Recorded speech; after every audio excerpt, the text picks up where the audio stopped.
Hello, my name is Margaret Adele, and welcome to my September/Monsterathon wrap-up. They are one and the same because every book I read over September was also read for the Monsterathon readathon, even though I haven't logged all the pages yet. But I had a fantastic month, and I really need to learn the lesson that focusing on fewer books that you're really interested in will always fare better than trying to focus on a large amount of books that you're only mildly interested in. So this isn't going to be like my usual monthly wrap-ups where I just go over the review books very quickly and move on, because this is for the Monsterathon, and let's be honest, my last wrap-up was heinously lazy, and there's only 10 books. I'm going to go through each of them in a little bit more depth, but as usual, the links to those review videos will be down in the description below. So first up, I read this one first because it was due back at the library by like the 3rd of the month. I read The Only Good Indians by Stephen Graham Jones. This is an indigenous horror all about 4 men who did something in their past that kind of flew against their people's traditions, and now something is back and hunting them. And it's all very vague, very surreal to begin with, but I really enjoyed it. I did not understand the basketball lingo. There was like giant sections of basketball lingo that I could not make out one way or the other, but it was properly spooky. I am now scared of elk. And more than anything, I just want Lewis's paperback collection. He's one of the best bookworms in books I've ever seen, because rather than being obsessed with the old British classics, he reads this like schlocky fantasy mass market paperback series. And like in one of the books, the food court of this mall is actually the gateway to this fairy realm, and I'm like, I need this book series. Like, this sounds like my perfect book series. I need Lewis's book collection, basically. But very dark, very gory, but I will definitely keep Stephen Graham Jones on my list for the next time I want some horror.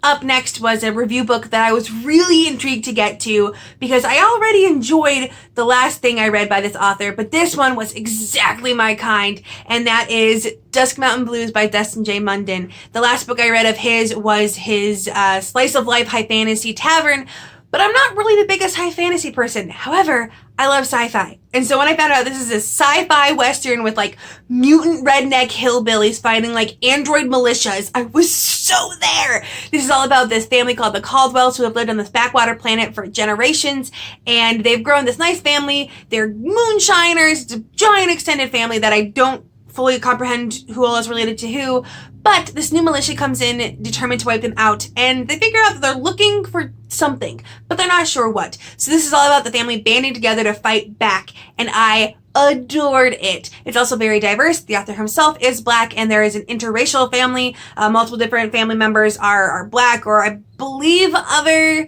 ethnicities. I'm not exactly sure. I only had like the descriptions to go off of. There's also a section of the world that looks just like New Orleans and has those like bayou vibes, and the ending has distinct space opera vibes, which is my genre. So, huge fan, super excited. If you like moonshine type stuff, like the old Prohibition Moonstarter stories, and you want to get into sci-fi, this is the book to do it. I need more sci-fi western in general.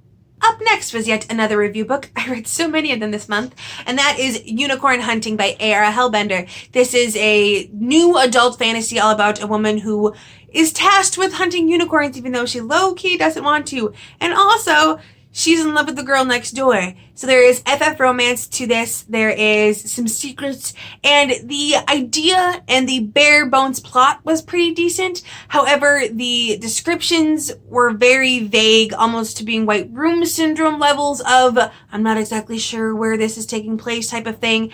And I would have liked things to be delved into a little bit more. It seemed like it raced through the plot a little bit too fast. But I still enjoyed the aspects of the plot that were there, and I would definitely read something else from A.R. Hellbender in the future. Up next was my palate cleanser book that was kind of just there, and that is To Woo a Wicked Widow by Jenna Jackson. This is all about a young woman who is trapped into a loveless marriage by her evil father, and her husband finally dies, and she is now a young widow free to go about the ton during the season and, you know, sow wild seeds. And it was standard. If you read Regency romances, after a while they all blend together. I even got this one confused with the other one I read last month. So it was okay. It's a good palate cleanser. They always work for that, but nothing too much to write home about. Up next was a review book that surprised me in its depth, and that is Icarus by Adam Wing. And yes, I still find it super amusing that it is an Icarus retelling and the author's name is Adam Wing. Now, this book is sad because it is a retelling of a sad myth and it stays true to the sad ending. But I really appreciated the depth that added to it. There is an MLM romance. It gets even sadder than I was expecting. There's a really scary scene that it almost turns into a horror book when they actually end up in the labyrinth facing the Minotaur for a second. Very horror book for 50 pages. But also what I love the most about it is that it gave the character of Icarus a lot more depth. In the original myth, he was just kind of this boy that didn't bother to listen to his dad. And in this one, there's specific reasons why he did what he did and why he didn't quite hear his dad and all those other kind of things. So it makes him a very tragic character, but not necessarily because of his own fault. And I definitely felt like my heart was ripped out. And Daedalus was an interesting, albeit not terribly likable character. However, that's not a deal breaker for me in books. I like interesting, unlikable characters. So in general, if you like really sad things or you feel like you need a good cry, try this one. Up next, another dark book that I have been on, can I call it the warpath?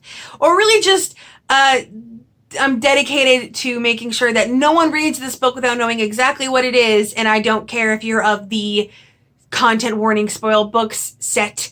So the next book is Hematoma by Matteo Polk. This is not a romance. The synopsis might make it look like it's a romance. It's not. This is a story about a young man named Shay who has very particular kinks when it comes to pain, like needles and burning and such, but he can't really find anyone that matches him in that until he meets this tattoo artist. And said tattoo artist named Ricky reveals that, hey, vampire, and he's 100% willing to give Shay all the pain he needs. But things start taking a downward turn. This is not a happy, fun romance story. This is a story about abuse, and I would really like everyone to know that before they decide to pick up this book, because it gets dark. We're talking abuse, we're talking toxic relationships, we're talking gaslighting, we're talking issues of non-consent. Seriously, be prepared. Now for what it is, it's really good. If you're not preparing for a romance, if you're not expecting a happy ending, it's really good. Really dark, and you need to be aware of that and aware of what might trigger you going into it, but 100% recommend if you need something of that ilk. Up next, yet another surprising book, Conquest by Celeste Hart. I accepted this a while ago and I thought it was high fantasy based on the title, the cover, and the synopsis. And then, imagine my surprise when I start reading and I found out it's actually Afrofuturism, which for me makes it better. This is a story about a woman who discovers that she has been arranged to marry the leader of her country and she's not a fan, doesn't want it at all, and so teams up with his enemies, these fair-skinned colonizing people, because Afrofuturism, to reveal his secrets and help bring him down. But then after things start happening and she gets to know him better, she discovers that he has the same abilities she's had her entire life and can help her control them. And he actually had some pretty decent reasons for arranging the marriage when he did that actually served to help her, even though she didn't know it at the time. Which I particularly liked, that it wasn't just, oh, he wanted to marry her, so he arranged it. There were specific reasons why this arranged marriage was crucial. And also, random side note, there are dragons here, and it's sci-fi. Why aren't there more dragons in sci-fi? This is a gross oversight. I am calling for it now. More dragons in sci-fi. This book has it. I'm really in love with all Afrofuturism, to be honest, and I'm super excited to continue with this series. Up next was a book that was not on my Monsterathon TBR, but my library does this thing to me where when I go to print something out at the little printing station, I can look up and see the YA section is right there, and they have really cool books on the little displays, really cool diverse books that I've heard about, and I almost always cave and walk out with the library with a book. So this one, You Should See Me in a Crown by Leah Johnson. This is an FF romance all about a girl who discovers that she didn't get the scholarship she needed to go to her dream college, and so now has to find another way to get a scholarship. And in this town that is so prom crazy, if you get the crown as prom queen or prom king, you can win a scholarship. So she's like, crap, I guess I gotta try to be prom queen now. It is so cute. The romance, I only ever want to see manic pixie dream girls in WLW romances from now on. That's the only place they're allowed for me. Only place they're valid. But there's also this relationship between her and her old childhood friend. And I liked it because it was a boy and a girl rekindling their friendship without romance. It was literally just she missed him, and you find out that he well, you find out some things, I'm not gonna spoil it, but it's so cute, and like rekindled friendship and a cute FF romance, and it was just oh, it was so cute. This is such a good book for like when you're really sad and you just need a pick-me-up. It's so nice. I love it so much.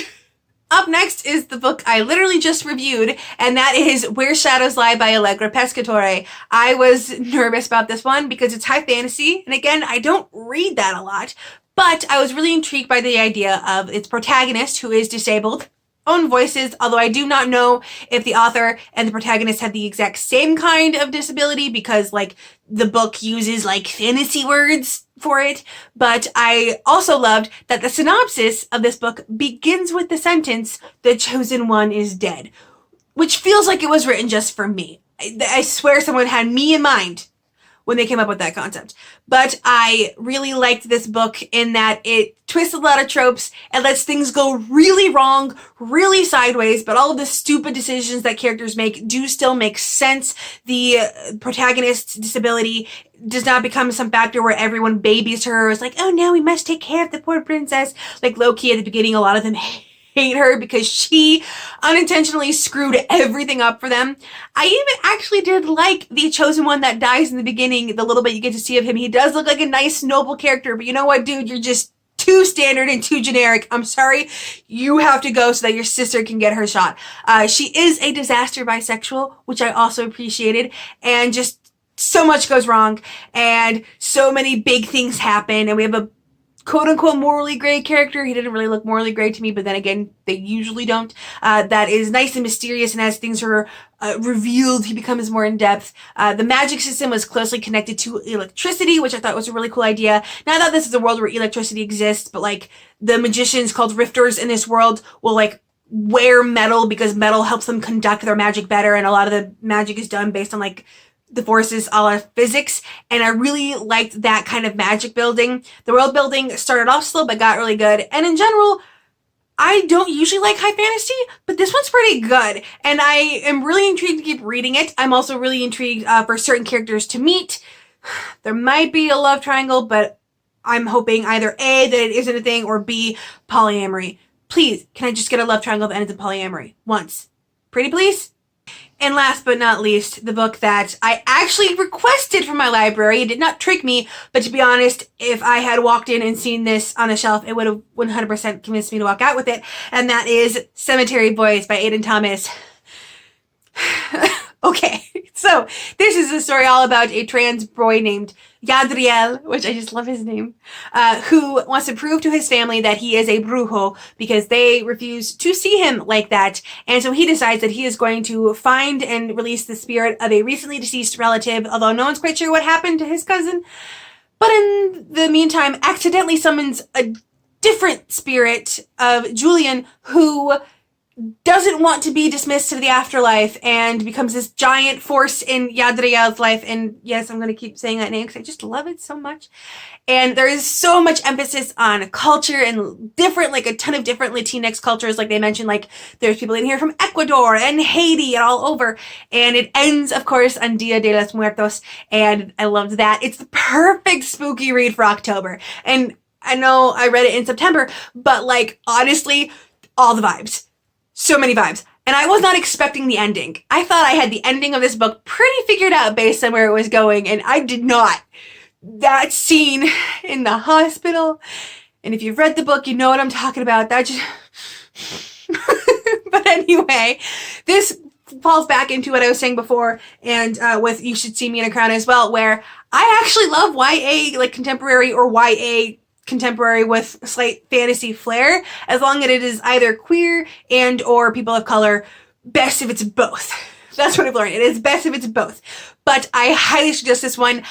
I don't think you need to hear it a lot from me. It's highly hyped, but in my humble opinion, as a person who doesn't read a lot of traditionally hyped booktube books, definitely check this one out. So many spooky vibes, so much warm fuzzies, just everything. Yes.